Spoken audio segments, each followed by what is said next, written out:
Astaghfirullah. Assalamualaikum warahmatullahi wabarakatuh.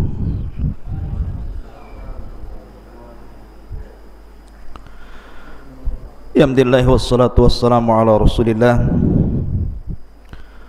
wa ala alihi wa sahbihi wa mawalah wa la hawla wa la quwata illa billahi wa ba'du.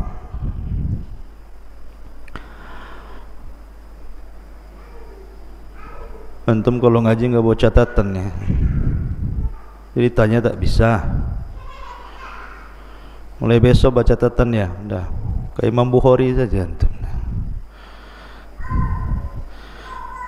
Jadi catat ya, nanti kalau dakwah di luar ada maklumat jadinya.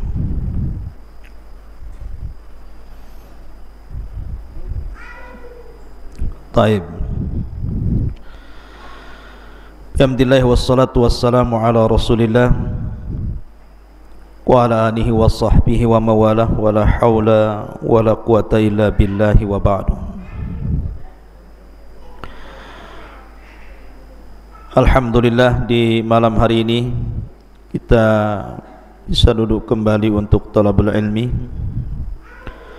Salawat dan salam kita haturkan kepada Rasul kita yang mulia alaihi salatu wassalam. Dan malam ini kita akan membahas tentang qasasul Quran, kisah-kisah Al-Quran, di mana kita akan membahas malam ini cerita tentang kaum Saba. Bicara tentang kaum Saba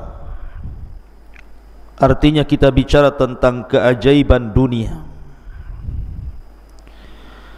karena kaum Saba itu dianugerahkan banyak nikmat oleh Allah Subhanahu wa ta'ala yang tidak dianugerahkan di negeri-negeri di dunia, tentu di zaman itu. Makanya kemudian Allah Subhanahu wa ta'ala abadikan kisah ini di dalam Al-Quranul Karim sampai Allah memberi nama satu surat dalam Al-Quran yang disebut dengan surah Saba. Saking pentingnya kisah ini. Dan kisah ini diceritakan oleh Allah Subhanahu wa ta'ala dalam surah Saba itu sendiri, mulai daripada ayat 15 sampai ayat 19. Bagaimana kisahnya nanti saya bacakan ayatnya, kemudian kita jelaskan. Namun sebelumnya kita akan berkenalan dulu siapa Saba itu, sampai negerinya disebut negeri Saba. Dahulu di Yaman, tepatnya di Son'a, ada seorang raja namanya Amir. Ada yang mengatakan namanya Abdus Syamsi. Lah Abdus Syamsi ini ataupun Amir nama lain daripada Saba. Dialah yang menguasai Son'a dari kabilah Qahtan. Kemudian setelah berdirinya sebuah bendungan, mungkin bahasa kitanya irigasi, di daerah Ma'rib, tempat saya belajar di sana, maka mulailah kemudian Ma'rib dijadikan ibu kota kala itu oleh Raja Saba yang namanya Abdus Syamsi ataupun Amir ini. Makanya Ma'rib dikenal sampai hari ini dengan bendungannya itu.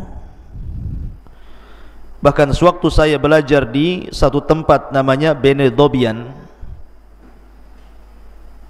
di belakang markas itu, kayak kita di sini pesantren di sini, di belakangnya itu pas ada sungai namanya Sail Arim namanya, yang nanti disebutkan dalam Al-Quran.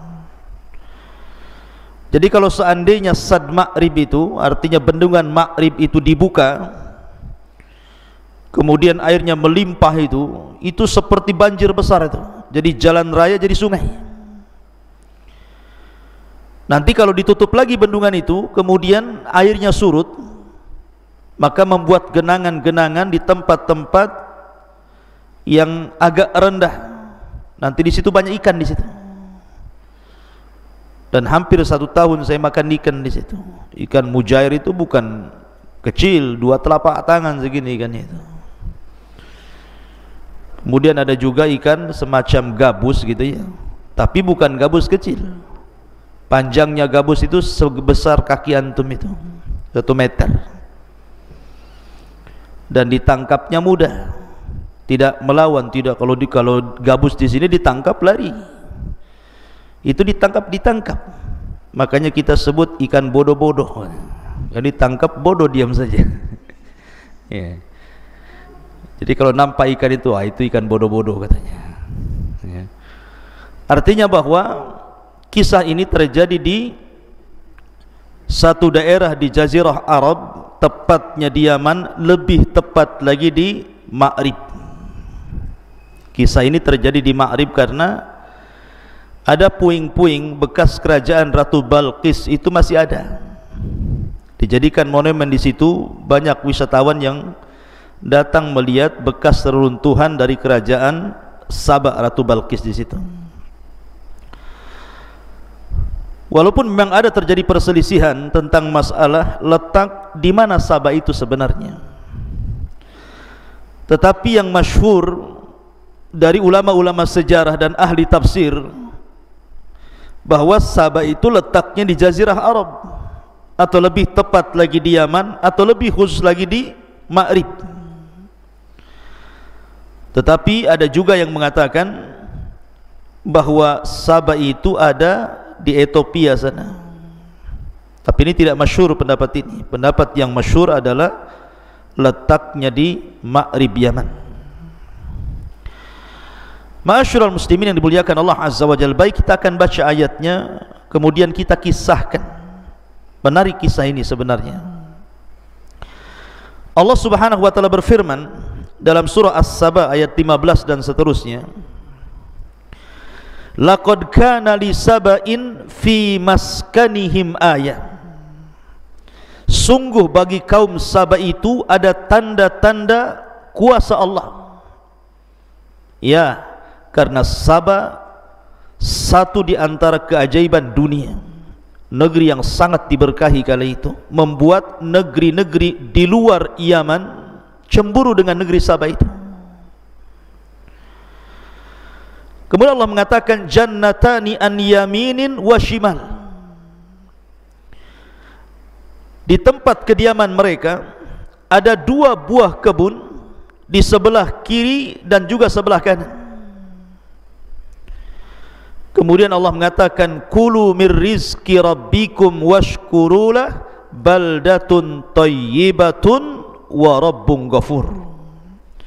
Makanlah olehmu rizki yang dianugerahkan Rabbmu dan bersyukurlah. Adalah negeri yang baik dan memiliki Rabb yang maha pengampun. Fa'aradu, mereka pun berpaling. Fa'arsalna alaihim sailal arim.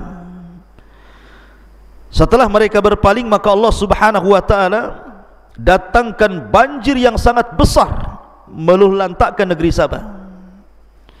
Wa baddalnahum bi jannataihim jannataini dhawatai ukulin khamtin wa athlin wa syai'in min sidrin qalil.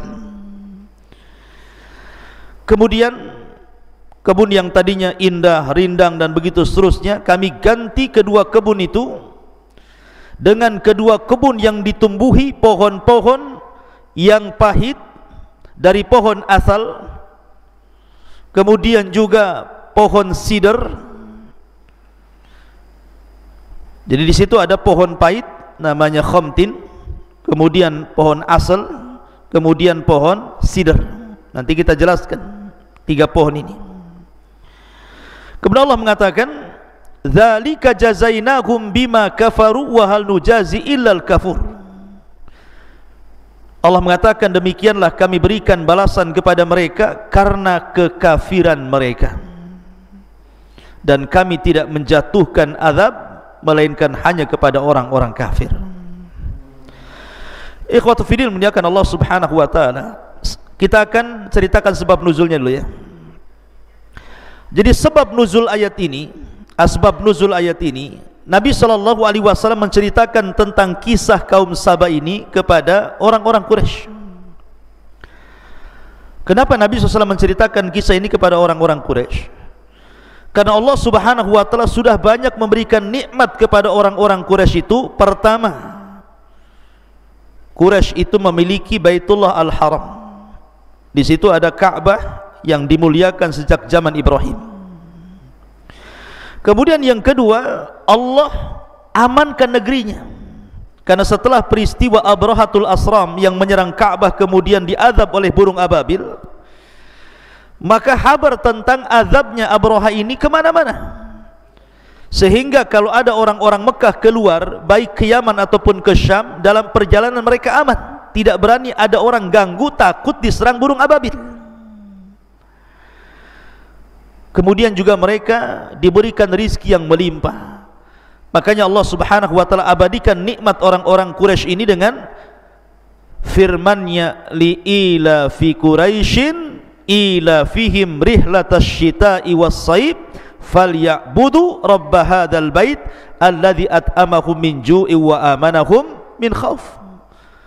At'amahum min ju', mereka aman dari kelaparan seperti kaum Sabah, dan mereka diberikan keamanan dari rasa takut seperti kaum Sabah.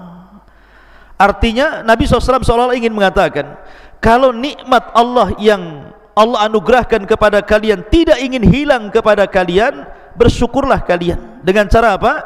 Falyabudu rabb hadzal bait, sembah Rabb pemilik Ka'bah ini. Maka Nabi SAW mengingatkan tentang kaum Sabah ini agar orang-orang Quraisy itu jangan kufur nikmat. Lalu seperti apa nikmat yang Allah anugerahkan kepada kaum Sabah itu? Sampai Allah abadikan ceritanya dalam Al-Quran. Ma'asyiral muslimin yang dimuliakan Allah Azza wa Jalla, sebelum kita ceritakan nikmat mereka, saya akan sebutkan satu hadis tentang kisah Sabah ini dari Nabi SAW. Hadis ini dari Abdullah bin Abbas radhiyallahu anhuma. Inna rajulan sa'alan Nabi SAW anis Sabah. Jadi ada orang laki-laki datang kepada Rasul bertanya tentang Sabah. Ma huwa Sabah itu? Arajulun am imra'atun am ardun? Sabah itu apa wahai Rasul? Apakah dia seorang laki-laki? Apakah dia seorang perempuan? Apakah dia berbentuk tanah? Sabah itu apa sih sebenarnya? Maka Nabi SAW mengatakan, bal huwa rajul. Sabah itu seorang laki-laki, seorang raja. Walada asyratan, memiliki 10 anak. Fasakanal Yaman minhum sittah. Dari 10 anak Sabah itu 6 orang tinggal di Yaman. Kemudian wabisyami minhum arba, adapun yang 4 tinggal di Syam. Siapa anak-anak Sabah yang tinggal di Yaman itu? Pertama Madhaj, yang kedua Kandah, yang ketiga Al-Azdu, yang keempat Asy'ariyun. Nah, makanya nanti ada kabilah Asy'ariyun di antara sahabat Nabi SAW. Coba dibenerin ini. Kalau suaranya bagus ya, nggak apa-apa kalau suaranya bagus. Cuman gambarnya saja kan nggak ada. Taib, tak apa-apa. Jadi, atau coba kabelnya dicopkan itu, mungkin kurang masuk gitu. Coba kabelnya.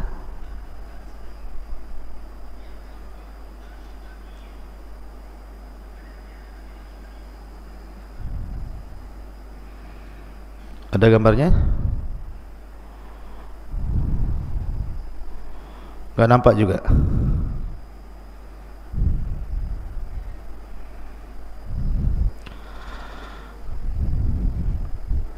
Taib, tak apa-apa lah. Kalau nggak ada gambar, yang penting suaranya ada.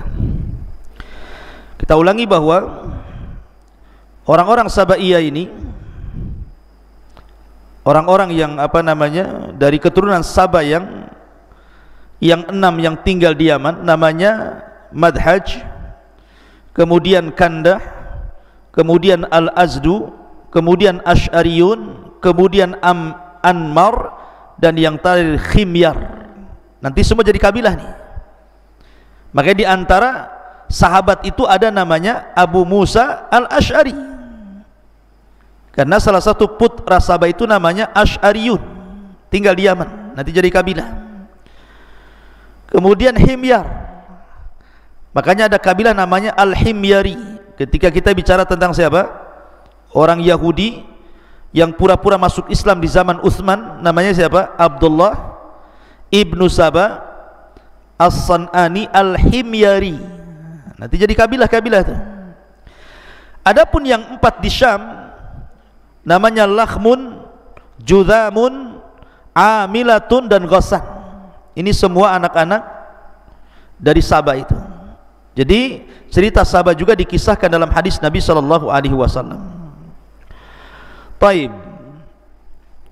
Ketika Allah Subhanahu wa taala berfirman di sini, laqad kana li saba'in fi maskanihim ayah. Sungguh bagi kaum Sabah itu ada tanda-tanda kuasa Allah Subhanahu wa taala.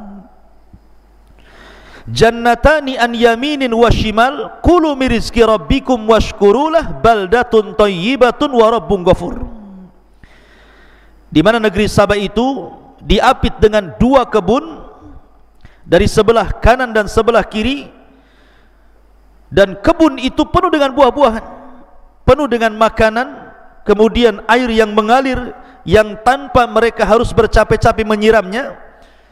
Kemudian Allah mengatakan, makanlah dari rizki Rabb kalian, bersyukurlah, karena negeri Sabah adalah baldatun thayyibatun, negeri yang sangat baik, wa rabbun ghafur, dan Rabb yang maha pengampun.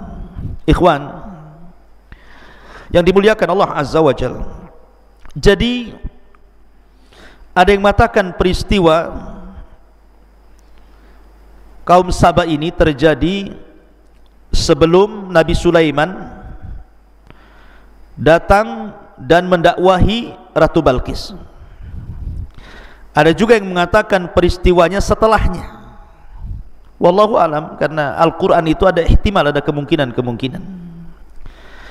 Tapi yang jelas bahwa gambaran negeri Sabah ini, ikhwan, digambarkan oleh para ulama apa saja nikmat yang Allah anugerahkan kepada mereka. Pertama, ja'alallahu hawa'an naqiyah.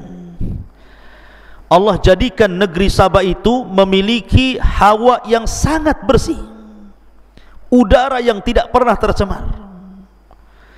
Bahkan udara itu bisa membunuh kuman-kuman.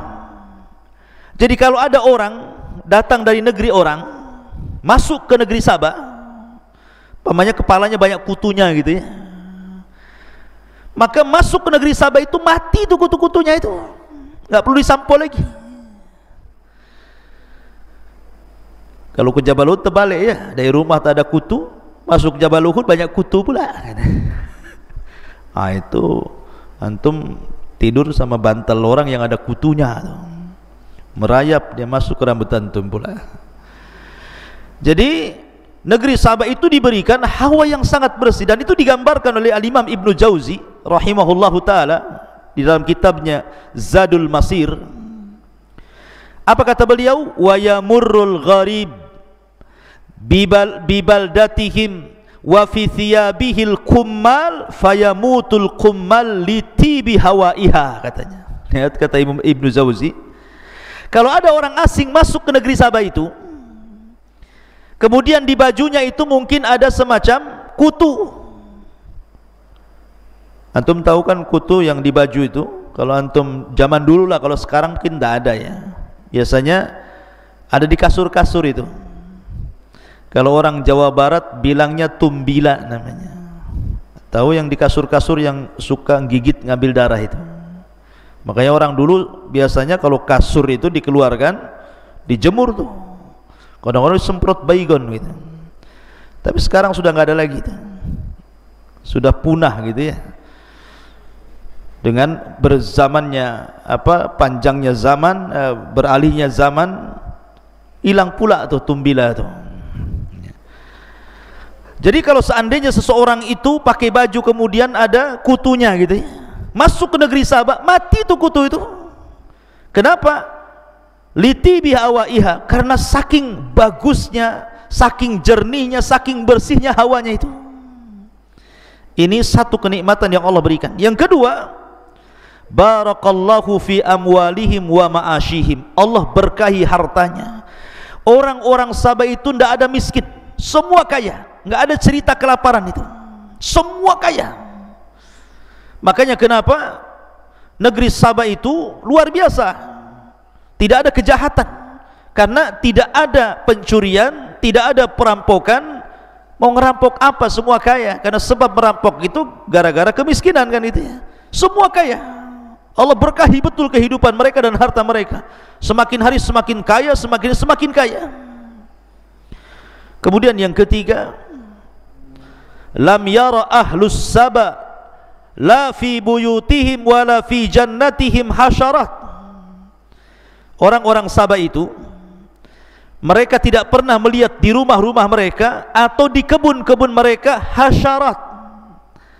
Hasyarat itu apa? Hasyarat itu binatang-binatang kecil, binatang-binatang yang merayap, mungkin semacam kecoa, cacing, kalajengking, apalagi, pokoknya enggak ada. Semut itu enggak ada,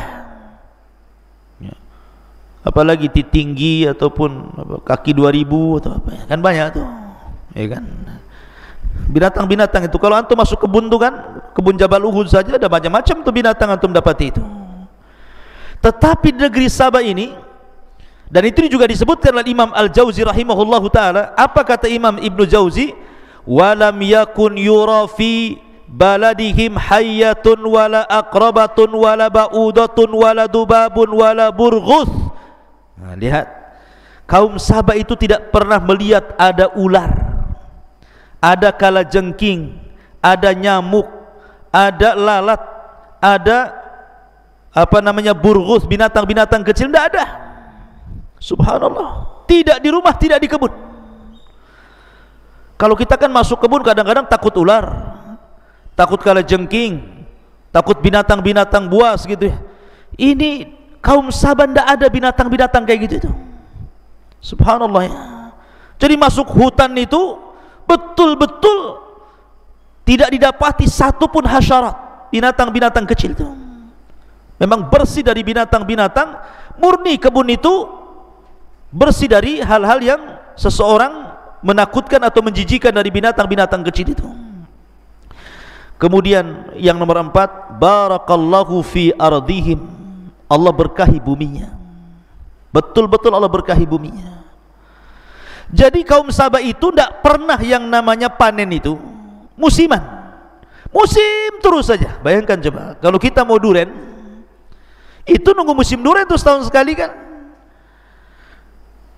Kadang-kadang nggak musim duren, nyari durennya kemana? Ke Nagoya. Banyak ustadz duren nggak musim ya, tapi kan nggak musim di sini, musim di sana. Tapi kaum Sabah ini tidak pernah tidak musim terus. Bayangkan, apa nggak enak tuh ya. Makanya Allah berkahi buminya tuh. Kemudian yang nomor 5, hayatuhum fil amni wal aman, kehidupan mereka betul-betul di atas keamanan. Tidak ada perampok, nggak takut dicuri, nggak takut diperkosa, nggak takut, pokoknya jalan kemana saja perempuan sendirian itu aman. Dan yang lebih hebatnya ikhwan, annahum idza safaru ila ardi Syam kanu aminina minal a'da mutmainnina alal ghada ghaira khaifina minal ju'i wad dhama. Apabila mereka safar dari negeri Sabah ke Syam, perjalanan 2000 lebih kilo gitu ya, mereka merasa aman dari musuh, merasa aman dari al-ghada. Al-ghada itu maksudnya makanan. Kalau orang sekarang mau safar ikhwan, pasti membawa perbekalan kan. Jangankan safar jauh ke Barelang saja, kita dah siap-siap tuh, beli minuman, bawa makanan, bawa ikan bakar gitu ya. daging bakar, sate bakar, semua bakar gitu ya kan. Itu ke Barelang saja itu. Kita kadang-kadang bawa bekal, padahal kita pakai mobil. Di zaman itu tidak ada mobil. Tetapi orang-orang Sabah ini kalau safar nih sejauh dari Yaman ke Syam itu tidak perlu bawa makanan, tidak perlu bawa minuman, karena mereka hanya satu jalur saja. Jadi jalan mereka itu cuma satu, sebelah kanan kebun, sebelah kiri kebun. Subhanallah. Dan dalam kebun itu penuh dengan makanan, penuh dengan buah-buahan, dan ada air yang mengalir, tinggal minum saja, kemudian hawanya sangat bersih sekali. Jadi mereka itu pergi ke mana-mana nggak bawa apa-apa itu. Lihat, luar biasa negeri Sabah ini, kemana-mana nggak bawa bekal. Ke Syam, balik ke Syam biasa saja. Bahkan yang lebih ajaib lagi, kata Imam Qatadah rahimahullahu taala, kanatil mar'atu tamurru bil miqtal ala ra'siha fatamtali'u minas thimari mimma yatasaqatu fihi min nadjihi wa kathratihi. Bahkan kalau seorang wanita ingin mengambil buah, ingin memanen, tidak perlu manjat, tidak perlu pakai kayu gitu ya, tidak perlu dipetik, cukup diletakkan saja di kepala wadahnya itu, ya kan? Kemudian berjalan tuh masuk kebun, keluar kebun sudah penuh tuh isinya tuh. Nah, lihat, ya. Anda coba, ini mukjizat ini keanehan luar biasa kan? Kita ini mau cari mangga saja, mau metik mangga itu di pohonnya, harus perang lagi dulu dengan semut rangrang itu, dengan semut merah itu. Kadang-kadang zaman dulu itu bawa abu tuh biasanya.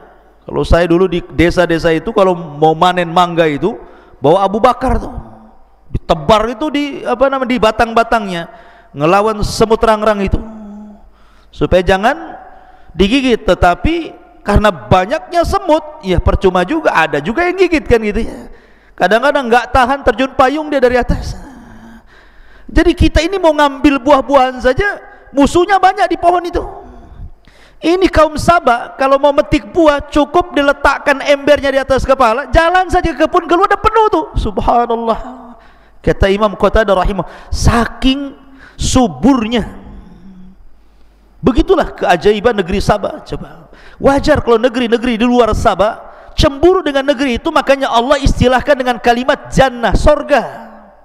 Jannatan, dua sorga, dua kebun, saking indahnya ya. Ma'asyiral muslimin yang dimuliakan Allah Azza wa Jalla, ini nikmat yang luar biasa. Akan tetapi kaum Sabah ini, mereka tidak bersyukur kepada Allah Subhanahu wa ta'ala. Ketika Allah Subhanahu wa ta'ala anugerahkan nikmat itu karena mereka mentauhidkan Allah, tetapi lambat laun tauhid mereka luntur. Lambat laun akhirnya mereka al-ghaflatu an syukrillah ala ni'amihi. Jadi mereka itu lalai akan mensyukuri nikmat Allah Subhanahu wa ta'ala. Jadi saking enaknya, sudah hidup enak gitu ya, nyaman, enak, tentram, lupa dia sama Allah Azza wa Jalla.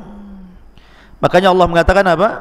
Kalla innal insana la yatgha an ra'ahu istaghna. Terkadang manusia mudah melampau ketika Allah bentangkan kekayaan kepadanya. Makanya Rasul dalam khutbah terakhir sebelum wafatnya, apa kata Rasul? Mal faqra ahsya alaikum. Bukanlah ketakutan yang bukanlah kefakiran yang aku takutkan kepada kalian. Walakin ahsya an tubsatad dunya kama busitat ala man kana qablakum fatanafasuha kama tanafasal ladina min qablikum fatuhlikakum kama ahlakathum.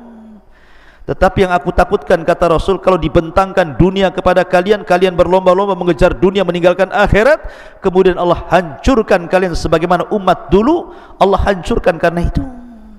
Jadi sebab pertama ketika sebelum azab diturunkan kepada mereka adalah al-ghaflatu an syukrillah, lalai untuk bersyukur akan nikmat Allah Azza wa Jalla. Yang kedua, a'radu an atba'il anbiya, mereka mulai berpaling dari mengikuti para nabi. Padahal kaum Saba itu diutus nabi banyak sekali,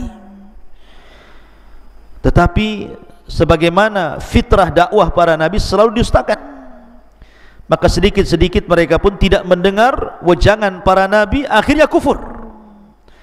Kemudian mereka berubah, yang tadinya mentauhidkan Allah, belakangan mereka menyembah kawakib, menyembah bintang, menyembah bulan, menyembah matahari. Makanya ketika Hudhud kemudian terbang, kemudian melihat kerajaan Balqis, apa kata Hudhud? Inna wajadna sungguhnya kami dapati Balqis dan kaumnya ya'buduna syamsa min dunillah, gitu, menyembah matahari dari selain Allah. Jadi mereka mulai menyembah bintang, menyembah matahari dan bulan. Kemudian juga mulailah mereka jauh dari ketaatan kepada Allah Azza wa Jal. Kemudian yang paling parah, mulai sombong mereka. Sombong. Padahal Allah Subhanahu wa Ta'ala sudah berikan nikmat kepada mereka. Mereka sombong. Sebab itulah Allah Subhanahu wa Ta'ala azab mereka. Bagaimana azabnya? Allah katakan fa'aradu. Mereka pun berpaling. Setelah mereka berpaling, fa'arsalna alaihim, kami utus kepada mereka sailal arim. Sail itu artinya banjir, arim itu artinya besar. Ada juga yang mengatakan arim di sini, ada beberapa penafsiran para ulama apa yang disebut dengan kalimat arim dalam Al-Quran. Pertama, ada yang mentafsirkan arim di sini artinya bendungan. Jadi banjir dari bendungan itu. Ada juga yang mengatakan arim itu air yang ditampung dalam bendungan. Ada juga yang mengatakan arim itu artinya air yang sangat besar. Ada juga yang mengatakan arim itu artinya nama lembah yang dibendung itu. Ada juga yang mengatakan bahwa arim itu artinya tikus yang sangat besar, sebesar kucing, dan menggerogoti bendungannya. Gini ikhwan, jadi sebelum negeri Saba ini diberikan nikmat, air bagi mereka itu mahal. Terkadang mereka berperang gara-gara air, memperebutkan air itu gara-gara air itu. Maka kabilah-kabilah di Saba itu mereka berperang untuk mendapatkan air. Akhirnya kemudian mereka datang kepada Ratu Balqis, menceritakan tentang kesusahan mereka dari air itu. Maka dalam riwayat, oleh Ratu Balqis inilah dibuatkan semacam bendungan di antara dua bukit besar. Jadi ada dua gunung, disitulah dibuat bendungan. Namanya bendungan dulu kan beda dengan bendungan sekarang. Bendungan sekarang kan pakai batu, pakai macam-macam gitu ya. Nggak mungkin digerogoti tikus. Kalau bendungan dulu itu kan pakai kayu gitu ya, dijajar-jajar gitu ya. Dan lembah yang dibendung itu lembah yang paling rendah. Sehingga kalau terjadi hujan, dari mana-mana tempat itu air ngalir jadi situ. Maka oleh Ratu Balqis dibuatkan bendungan antara dua gunung itu, kemudian dikeluarkan irigasi, dari situlah mengalir ke kebun-kebun. Lah sejak saat itulah Saba menjadi kaya. Ketika mereka kaya kemudian kufur, dari sinilah kemudian Allah Subhanahu wa Ta'ala mengutus tentaranya berupa seekor tikus yang besarnya sebesar kucing. Itu pernah melihat tikus sebesar kucing? Namanya tikus got. Saya pernah lihat YouTube tahun berapa dulu ya, ketika masih ada YouTube awal-awal tuh. Ketika ada orang ketangkap di Jakarta, orang jual bakso pakai daging tikus. Saya lihat di berita itu, tikusnya gede-gede itu. Tikus got itu. Mungkin kalau ketemu kucing yang lari itu. Tikus got itu gede-gede itu. Tapi mungkin di sini lebih gede lagi. Tapi bagaimana Allah Subhanahu wa Ta'ala kuasa? Allah tidak mengutus harimau kan? Allah tidak mengutus buaya, apalagi buaya darat. Allah tidak mengutus binatang-binatang besar, gajah, tidak. Allah kalau mengutus itu yang ringan-ringan, seperti burung ababil, burung laut, burung hitam tuh. Kemudian juga ngutus tikus. Jadi tikus ini masuk ke bendungan itu, digerogoti itu sikit. Lah orang-orang Sabah ini karena terlalaikan dengan nikmat Allah, karena sudah lama mereka kaya, mereka senang, mereka tenang, tidak pernah ngecek bendungan. Mereka tidak tahu kalau di balik bendungan itu ada tikus-tikus yang sedang menggerogoti itu. Mereka lalai dari itu, tidak pernah mengecek, tidak pernah menjaga. Sampai pada waktunya ketika satu kayu sudah jebol digigit tikus, digerogoti tikus, maka jebollah bendungan Ma'rib itu, kemudian melulantakkan seluruh kebun-kebun dan menghancurkan semua rumah-rumah. Sehingga Allah Subhanahu wa taala katakan di sini, fa arsalu alaihim sailal arimi wa baddalnahum bi jannataini dzawatai aqlin dawatai ukulin khamtin wa aslin wa syai'in min sidrin qalil. Maka ketika Allah hancurkan kebun-kebun mereka, surga mereka, maka kami ganti kebun-kebun mereka yang tadinya semua buah-buahan tumbuh, mulai daripada pisang, apel, anggur gitu ya, delima, macam-macam lah ada di kebun itu. Kemudian biji-bijian tiba-tiba Allah lenyapkan. Dan setelah hancurnya kebun mereka, Allah hanya menghidupkan 3 pohon saja. Pertama, khamtin. Pohon khamtin itu ikhwan, ada yang mengatakan cemara. Khamtin itu ada yang mengatakan pohon cemara. Cemara ada buahnya tidak? Tidak ada buahnya, nggak ada buah cemara. Kalaupun ada buahnya, pahit rasanya. Siapa yang mau makan buah cemara? Ya. Ada juga yang mengatakan pohon besar, khamtin itu besar, kemudian berduri, hanya bisa untuk naungan saja, nggak ada buahnya. Ini yang pertama. Yang kedua, wa aslin, ukulin khamtin, kemudian wa aslin. Ada yang mengatakan aslin di sini, kata para ulama, sejenis pohon yang hanya bisa digunakan untuk naungan saja. Jadi kalau khamtin, ya jenis pohon yang sangat pahit gitu ya. Kemudian aslin itu juga pohon, tapi tidak ada buahnya. Kalaupun ada buahnya, nggak bisa dimakan.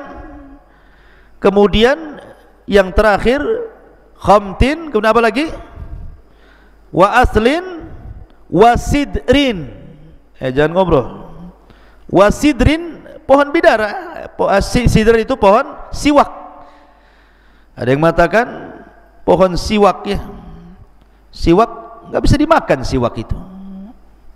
Siwak itu akarnya yang untuk gigi saja ya. Lihat, bayangkan apa namanya, sidr. Sidr itu ya pohon bidara, afwan ya. Sidr itu pohon bidara, ada buahnya tetapi kecil buahnya, tidak mencukupi gitu ya. Bayangkan coba Allah Subhanahu wa taala azab mereka dengan ditumbuhkan 3 pohon ini saja. Ada yang mengatakan khamtin itu siwak, ada yang mengatakan aslin itu cemara, ada yang mengatakan sidr itu ya bidara. Hanya 3 pohon itu saja yang hidup di negeri Sabah itu sampai sekarang. Kecuali mungkin orang yang ingin bertani gitu ya, padang pasir disulap menjadi sawah gitu. Kayak waktu saya di Ma'rib juga gitu, ada padang pasir itu dalam setahun bulan-bulan tertentu nanti jadi sawah, dikelola untuk gandum, padi lah kalau bahasa kitanya ya. Ada juga pohon jeruk gitu ya. Di Ma'rib itu banyak jeruk ya. Tetapi kalau kita melihat sejarah ini, bagaimana Allah Subhanahu wa taala memberikan nikmat, akhirnya Allah hancurkan, kemudian Allah sisakan hanya 3 pohon ini saja, sehingga Allah mengatakan dzalika jazainakum bima kafaru wa hal nujazi illal kafur. Demikianlah kami beri balasan kepada mereka karena kekafiran mereka, dan kami tidak menjatuhkan azab melainkan kepada orang-orang kafir. Lihat bagaimana Allah Subhanahu wa taala mengadab mereka. Kemudian juga Allah Subhanahu wa taala lanjutkan pada ayat 18-nya. Wa ja'alna bainahum wa bainal qura allati barakna fiha quran zahiratan wa qaddarna fiha as-sayra siru fiha layaliya wa ayyaman aminin. Dan kami jadikan antara mereka penduduk Sabah itu dan negeri-negeri yang kami berkahi Syam, beberapa negeri yang berdekatan, dan kami tetapkan antara negeri-negeri itu jarak-jarak perjalanan. Kata Allah, berjalanlah kamu di negeri-negeri itu pada malam dan siang hari dengan aman. Faqalu, dan mereka mengatakan, Rabbana ba'id baina asfarina wa zalamu anfusahum faja'alnahum ahaditha wa mazzaqnahum kulla mumazzakin inna fi dzalika laayatin likulli sabbarin syakur.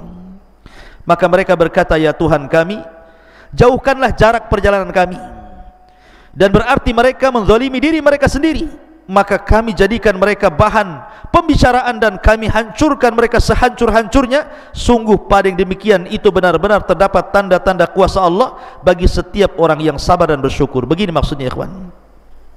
Tadi saya sudah jelaskan, orang-orang Sabah ini mereka suka safar ke Syam, dan dari Sabah ke Syam itu kiri kanannya kebun-kebun tadi. Jadi kalau mereka safar pakai unta, pakai kuda, jalan kaki, karena kiri kanannya banyak kebun, kayaknya kok ke Syam itu dekat gitu loh, tidak perlu bawa bekal. Jadi mereka menginginkan kalau bisa, ya Rabb, Syam itu dijauhkanlah dari kami, biar safar kami lebih jauh lagi, biar sekali-kali kami safar itu bawa perbekalan katanya. Nah, kurang ajar enggak tuh? Sudah dikasih nikmat, mau dijauhkan lagi Syam itu supaya jalannya jauh, sekali-kali kami jalan bawa bekal katanya. Persis seperti perkataan Bani Israel yang Allah Subhanahu wa taala berikan manna was salwa. Manna dan salwa, manna itu semacam makanan daging burung, salwa itu semacam madu, minuman. Mereka ketika makan manna dan salwa itu kan tidak harus bekerja, sudah ada di situ. Mau makan pagi, mau makan siang, mau makan malam, sudah ada, karena manna was salwa itu makan dari langit. Sudah diberikan makanan enak, mereka mengatakan kepada Musa, ya Musa, kami sudah bosan manna dan salwa ini. Kalau bisa carilah makanan yang ya bawang-bawang, sayur-sayur, mimbakliha wa kithaiha wa fumiha wa adasiha wa basoliha. Kalau bisa yang pakai bawang lah, bawang putih, bawang merah, biji-biji. Dikasih makan enak, mau makan yang enggak enak. Lah kaum Sabah ini sama gitu, dikasih perjalanan yang dekat gitu ya, dari Sabah ke Syam itu sudah enak, pergi kemana aman, mau siang mau malam. Bahkan seandainya ada seorang wanita 10 hari safar, tidak ada yang berani ganggu dia, saking amannya. Dan tidak perlu bawa bekal, pulang pergi, pokoknya nggak perlu bawa dompet.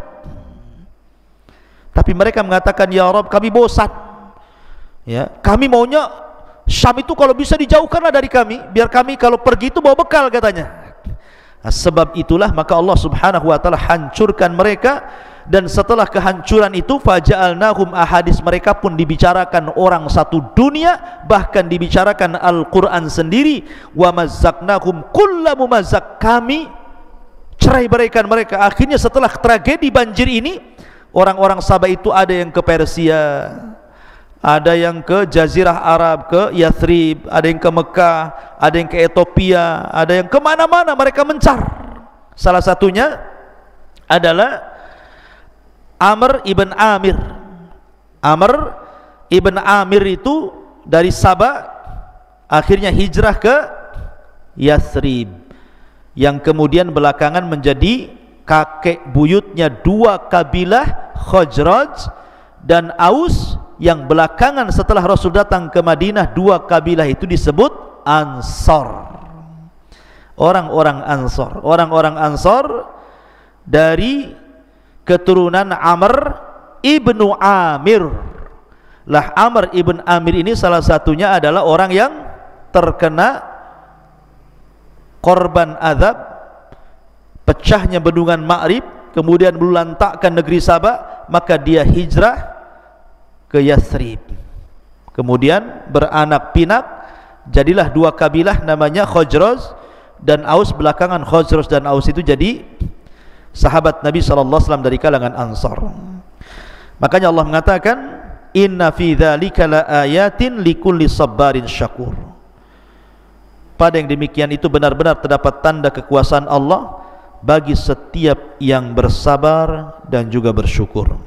Wallahu a'lam bishawab. Ini diantara kisah negeri Saba dalam Al-Quran. Subhanakallah bihamdika asyhadu an la ilaha illa anta astaghfiruka wa atubu ilaik. Allah ta'ala. Assalamualaikum warahmatullahi wabarakatuh.